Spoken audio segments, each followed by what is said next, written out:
I ran my first marathon 22 years ago. I just finished my 12th this month.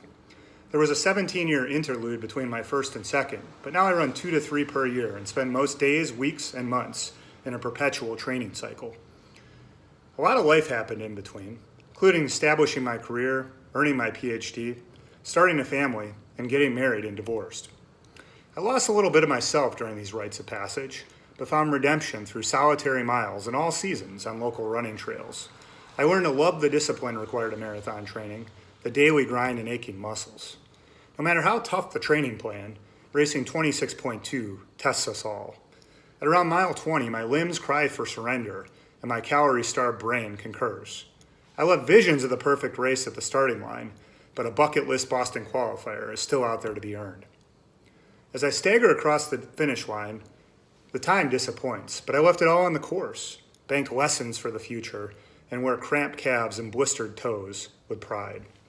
When's the next race? And working backwards 18 weeks, what day does training commence? Marathon running provides me with a consistent structure often lacking at work or in my personal life. When the burdens of a stressful day at the office or as a single dad weigh me down, I'm reminded of the resilience I built on the running path and race course. When self-doubt creeps in, or my boss questions my capacity to deliver in the stretch role I've been bestowed, I recall the times I've conquered the wall and pushed my mind and body farther than they believed possible. When the results of my daily grind fail to meet my lofty expectations, I resolve to return to the course anew the next day, confident that knowledge, skills, and results can be improved through a more demanding training cycle. My new job is challenging me like a race on an unfamiliar course. It's hilly and the days are hot.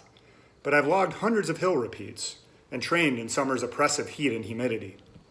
The finish line is a given, but I'll need to run a smart race to set a personal record. Mile after grueling mile, I'll draw on the lessons logged during 18 weeks of training and the 12 marathons that preceded it. So I ask you to believe in me, as I've learned to believe in myself. A marathon runner won't be denied ultimate victory.